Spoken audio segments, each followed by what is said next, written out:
Pindah malih ngapunten nggih, kula naik 2 kali. Ini sebenarnya rencananya itu mau memanggil mubalek terkenal ngoten nggih. Berhubung dan tempat dan hal-hal yang lain tidak memungkinkan, akhirnya cari ban serep saja. Akhirnya saya ditunjuk kemarin pun jenengan mawon. Kula niate kan sambutan panitia ngoten mawon. Malah ana tausiah barang lain ini sebenarnya tidak pas. Naik 2 kali dalam satu momen itu sebenarnya tidak pas. Bapak Ibu para rawuh ingkang kawula mulyakaken. Pada malam hari ini halal bihalal dalam rangka halal bihalal. Sebenarnya halal bihalal itu tradisi orang Islam. Halal bihalal itu tradisi orang Indonesia. Jenengan bisa cek ya, di Arab Saudi, di Iran, apalagi Iran, ya, sholat Id langsung bom-boman. Orang-orang kok halal bihalal ini tonggo-tonggo itu ndak ada. Ya, di Suriah bahkan di universitas terbesar yang dibuat jujukannya orang dari negara manapun terutama di Indonesia yaitu di Mesir Al-Azhar, itu tidak ada tradisi halal bihalal.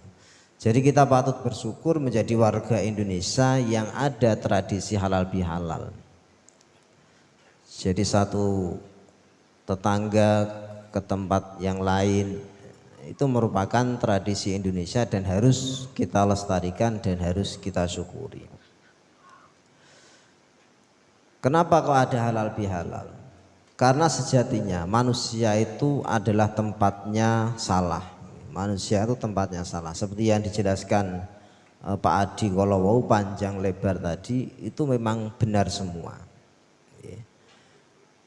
Tapi yang perlu kita ketahui, kesalahan itu terbagi menjadi 2. Ada hakul adam sama hakullah.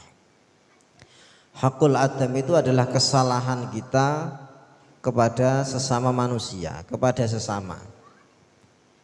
Bisa kepada istri, pasangan, apa yang karo bojone dhewe wis salah tok isine. Karena lelaki itu adalah tempatnya salah. Sing bener niku namung tiang estri. Iki jarine ten video-video TikTok ngoten. Yang kedua adalah hakullah, yaitu kesalahan kepada Allah.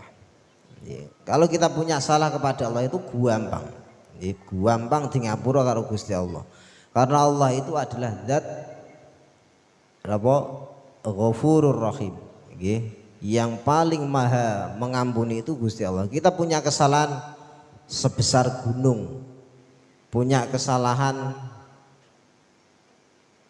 sebanyak daun-daun yang ada di muka bumi ini, siapa yang bisa menghitung? Enggak ada yang bisa menghitung. Semuanya itu kalau kita baca istighfar, kita minta ampun kepada Allah, semuanya langsung hilang, nol. Ya. Bahkan ada hadis yang menjelaskan kalau ada sesama muslim, 2 orang muslim saling ketemu kemudian saling bersalaman, dosanya langsung hilang, rontok semua. Makanya orang ketika selesai sholat itu sing apik napa? Salaman. Ya, dengan bersalaman itu langsung resik dosanya, rontok, nggak ada dosa sama sekali, bersih. Ya, jadi mudah. Tapi sak gampang-gampangnya Gusti Allah dimintai ampun, ya jangan ceroboh, ojo gampangke. Mentang-mentang Allah iki Maha Pengampun, dia mengulangi kesalahan lagi. Ya, jangan mengulangi kesalahan yang sama. Banyak kesalahan-kesalahan lain yang perlu dicoba ngoten. Dan ini kesalahan karo Gusti Allah. Kemudian yang pertama tadi kesalahan kepada manusia, lagi sing angel. Ya. Kesalahan kita kepada manusia itu yang sangat sulit untuk dimaafkan. Justru kebanyakan potensi manusia, potensi terbesar manusia masuk neraka amit sewu.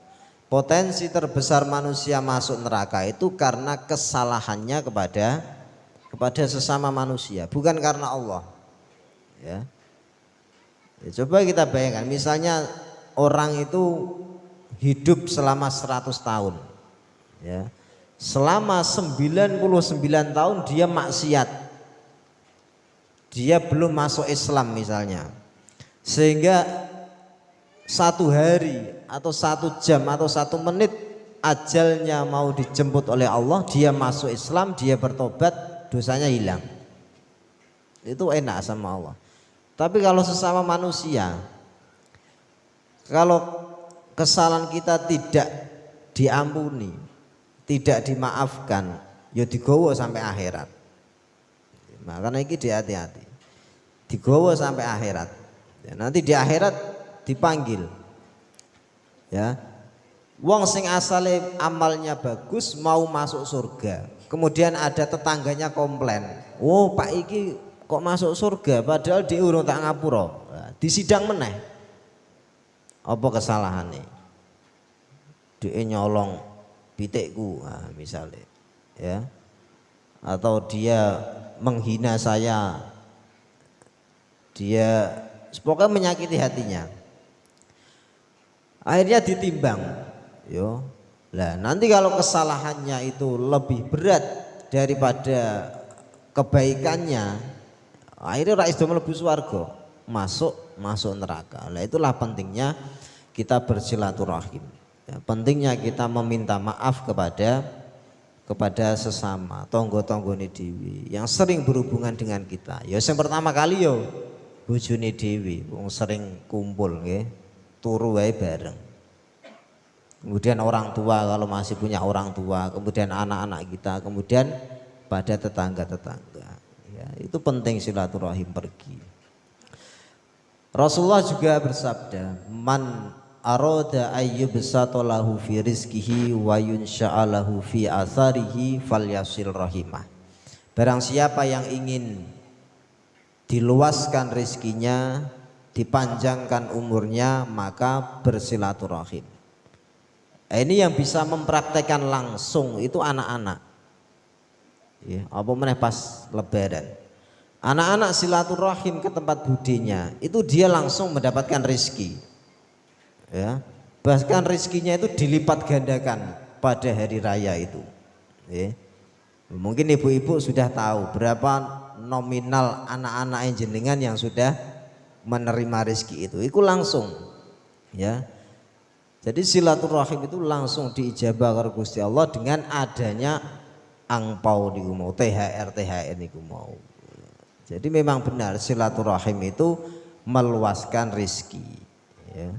Datang ke rumah tetangganya, mulai digawake gawanan, buah iku gedang, buah iku iki mesti digawani. Nah, itulah silaturahim bisa meluaskan rizki. Silaturahim juga bisa memanjangkan umur. Artinya memanjangkan umur itu adalah hidupnya menjadi berkah. Ya. Ada yang bilang karena umur itu kan tidak bisa panjang gitu. Umur itu kan sudah dicatat di sana, di Lauh Mahfud itu sudah dicatat. Si A ini umurnya 70, ya udah 70, dia tidak bisa nambah. Ya, oh saya nambah Pak Malaikat semua yang jabutnya Pak Malaikat Israel, saya nambah jadi 75 atau minta dispensasi. Karena saya berbuat baik umurnya ditambahin, tidak bisa. Ya. Maka yang dimaksud tambah umur yaitu umurnya jadi berkah. Punya harta banyak jadi berkah. Anaknya banyak berkah. Ora do tukaran. Dia meninggal kemudian meninggalkan harta banyak, hartanya itu ora digawe royokan. Warisannya ora gawe royokan. Nah itu namanya panjang umur, artinya umurnya menjadi berkah. Itu pentingnya silaturahim. Kemudian mengenai kesalahan ini, bahkan Rasulullah SAW sendiri pun yang dijamin Allah masuk surga, yang dipastikan tidak pernah berbuat salah. Rasul itu tidak pernah berbuat salah. Kalau berbuat salah tidak mungkin dia Rasul. mulai dari kecil ya. Jadi Rasul itu, Nabi itu dari kecil sampai wafat tidak pernah berbuat salah sama sekali. Ya. Jadi kalau ada orang, oh Nabi itu pernah berbuat salah, tidak mungkin. Berarti dia yang pemahamannya yang salah. Nabi itu dari kecil bahkan belum diangkat menjadi Nabi pun tidak pernah berbuat salah. Lah Nabi pun itu juga meminta ampun, memohon maaf. Lah ini ada cerita, ya. Jadi Nabi Muhammad sebelum wafat, ya, menjelang wafatnya Nabi Muhammad, ya, yang pun sepuh. Nabi Muhammad itu mengumpulkan para sahabatnya. Sing dikongkon Bilal. Bilal ini kan suaranya keras, ya. Jadi nek adzan niku ora usah nganggo mic, ya Pak Asmudi sik nganggo mic. Ya, sahabat Bilal iki ora usah nganggo mic. Tapi di menara, nek riyen wonten menara-menarane orang-orang itu naik ke menara kemudian adzan. Ya, Bilal itu kencang, ya. Mengundang semua para sahabat dikumpulkan di masjid karena Rasulullah mau khutbah, okay, atau perkara urgent.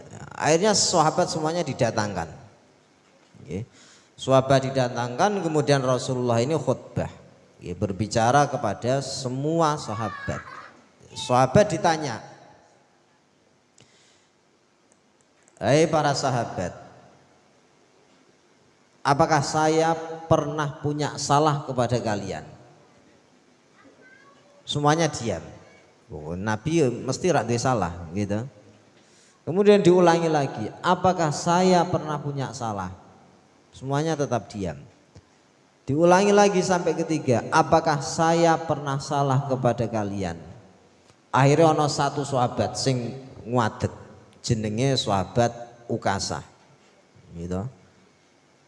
Nah semua sahabat juga kaget, kayak Ukasah lapo kayak kok ngadeg kayak.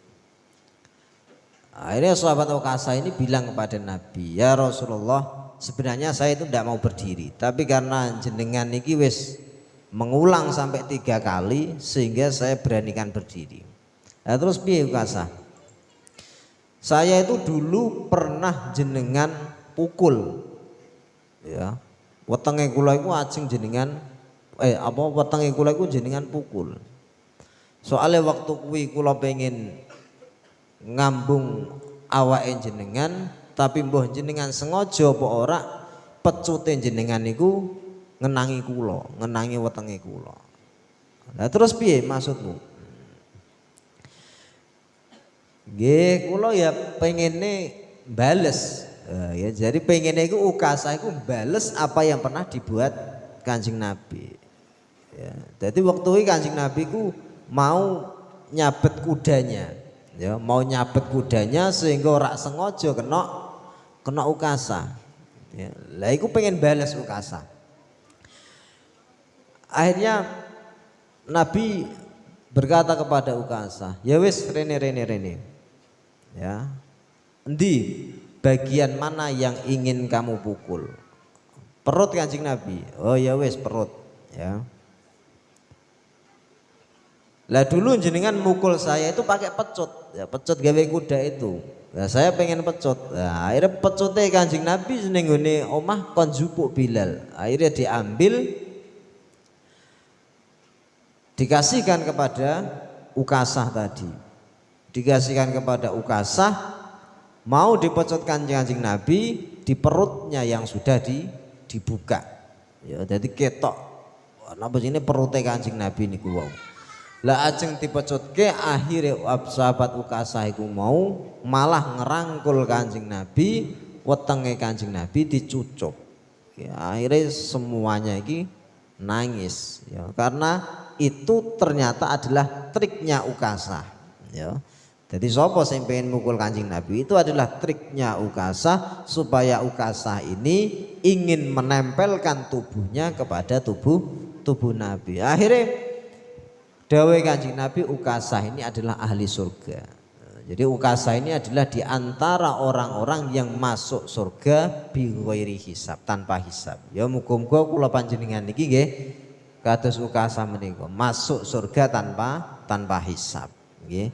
Salah satu amalannya kalau mau masuk surga tanpa hisab niku amalane setiap hari membaca surat Tabarok. Surat Al-Mulk niku lho nggih. Tabarakalladzi biyadihil mulku wa huwa ala kulli syai'in qadir. Nah itu dibaca setiap hari. Ya. Paling ambil 1 lembar itu, ya. Juz 29. Nah, itu dibaca setiap hari. Itu bisa mensafaati kita supaya kita itu tidak dihisab karo Gusti Allah, ya langsung bleng, ya. Tapi nek Abu Nawas nek pengen ora dihisab dia duwe trik. Triknya itu dia itu kalau mati dikubur jangan pakai mori sing anyar. Morine sing lawas. Nggih. Dadi nganggo mori sing lawas niku. Aja sing anyar. Bareng dikubur ditakoki malaikat, "Man rabbuka?" Dhewe jawabane lho, "Aku iki wong mati lawas, Pak." Iki moriku wis lawas, wis tayumen barang ngeten iki. Niku cerita ngoten saged dipercaya saged boten.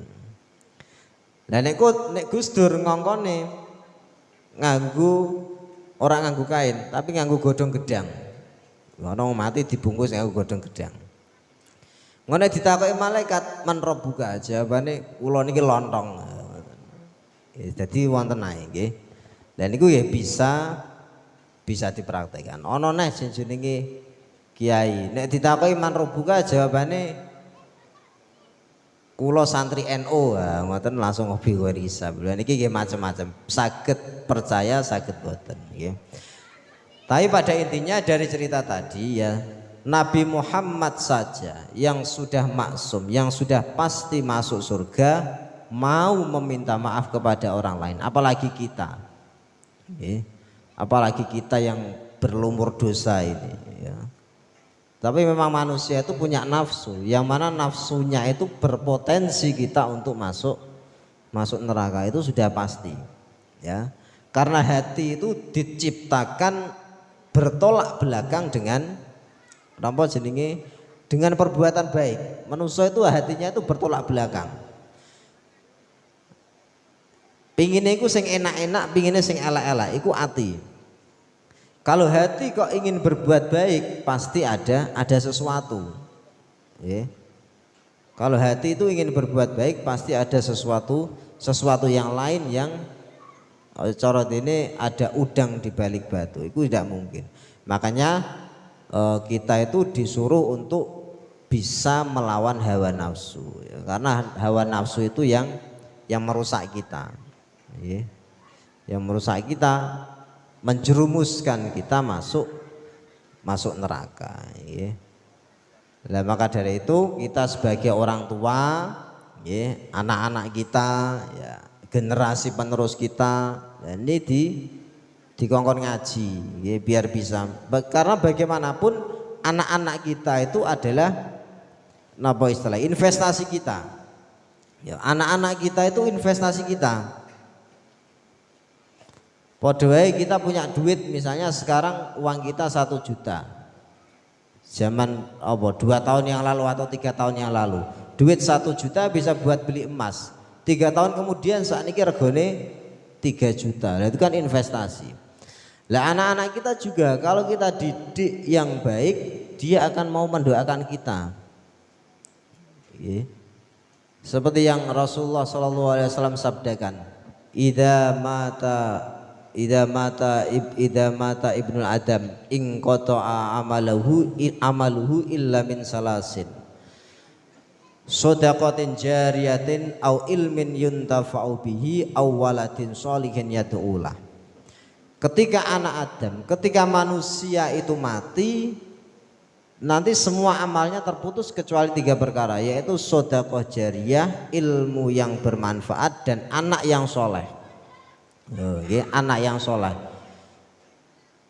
Jadi manusia itu kan sekarang kita masih hidup, bisa beribadah, kita masih bisa bekerja, gitu. Sekarang kita sholat dapat pahala, berbuat baik dapat pahala, sedekah dapat pahala.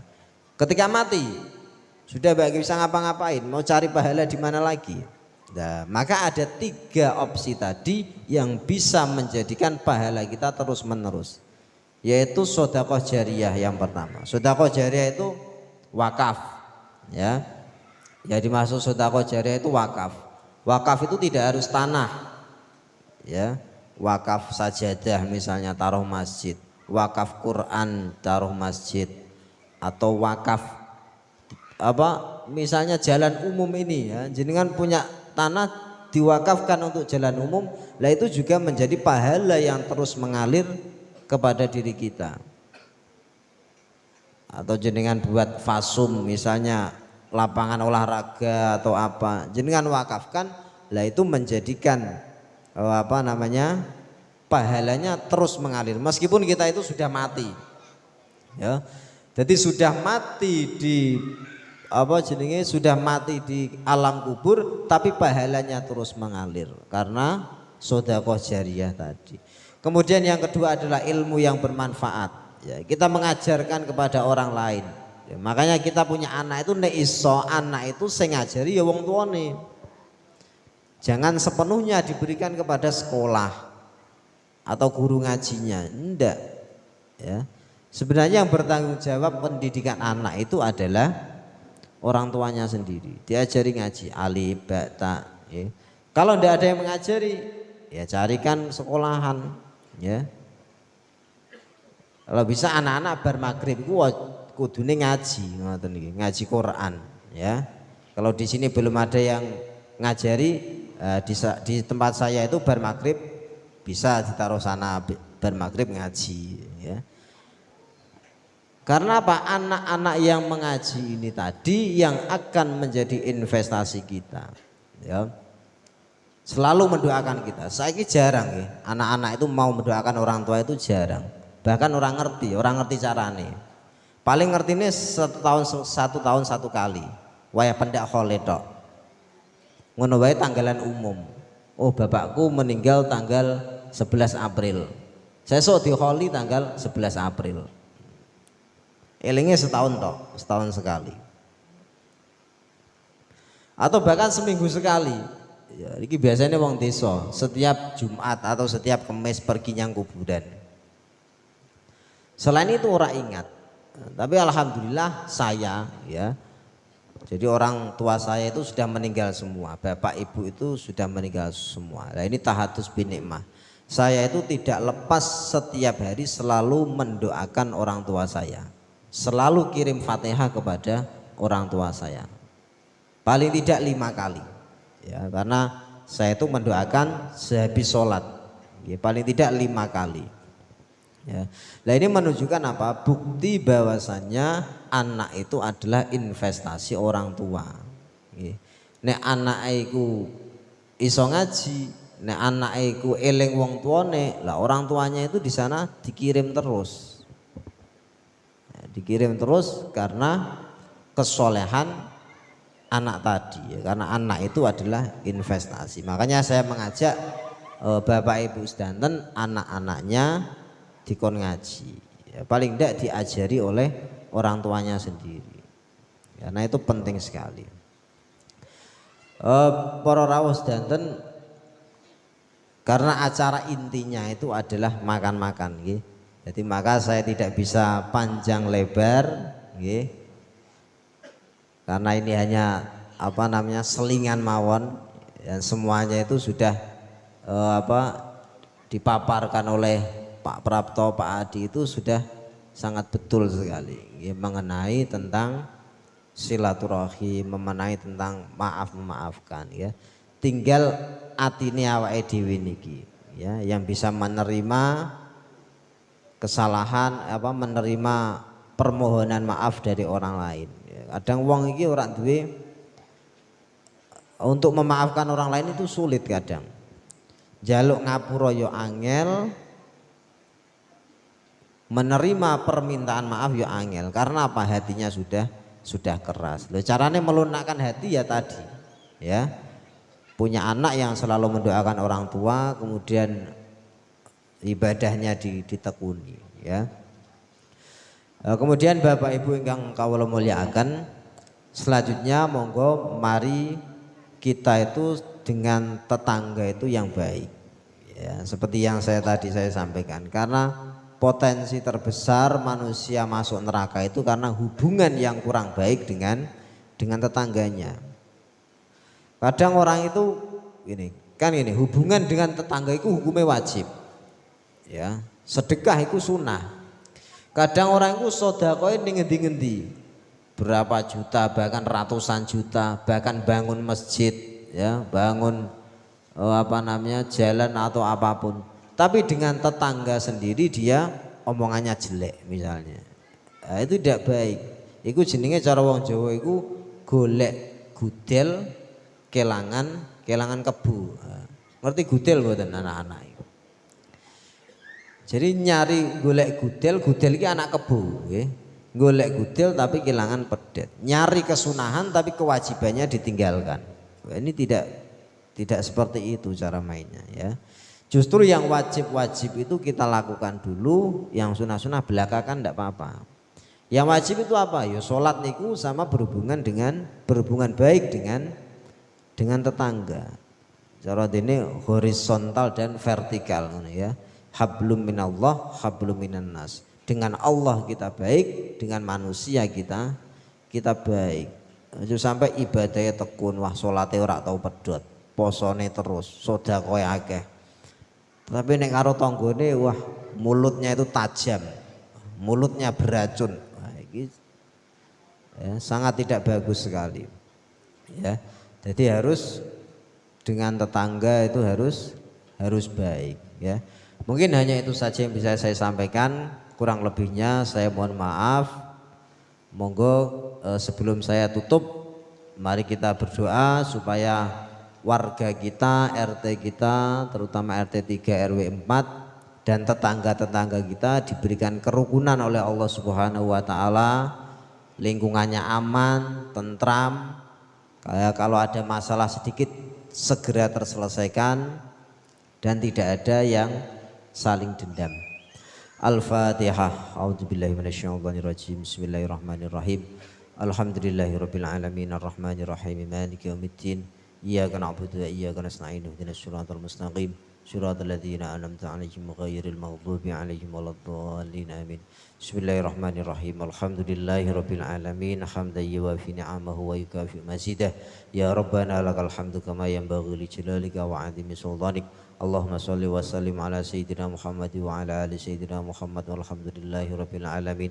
Allahumma inna nas'aluka al-afwa wal afiyah wal mu'afata daimah fid dini wad dunya wal akhirah. Allahumma habib ilaina al-iman wa zayyinhu fi qulubina wa karrih ilaina al-kufra wal fusuqa wal isyan waj'alna minar rasyidin. Allahumma qannina bima razaqtana wa barik lana fi ma a'taitana wa khulf ala kulli ghaibatin lana minka bi khair. Rabbana la tad'a lana fi majlisina hadza dhanban illa ghafartah wa la 'aiban illa satartah wa la hamman illa farajtah wa la daynan illa qadaitah wa la maridan illa syafaitah wa la tiflan illa rabbaitahu wa aslahtah wa la hajatan min hawaijid dunya wal akhirati illa qadaitaha wa yassartaha bi rahmatika ya arhamar rahimin. Rabbana atina fid dunya hasanah wa fil akhirati hasanatan wa qina adzabannar. Wa sallallahu ala sayyidina Muhammad wa ala alihi wa sahbihi wa baraka wa sallam. Walhamdulillahi rabbil alamin. Al-Fatihah. A'udzubillahi minasyaitonir rajim. Bismillahirrahmanirrahim. Alhamdulillahirabbil alamin arrahmanir rahim maliki yaumiddin. Iyyaka na'budu wa iyyaka nasta'in ihdinas siratal mustaqim siratal ladzina an'amta 'alaihim ghairil maghdubi 'alaihim waladdallin amin. Akhiran assalamualaikum warahmatullahi wabarakatuh.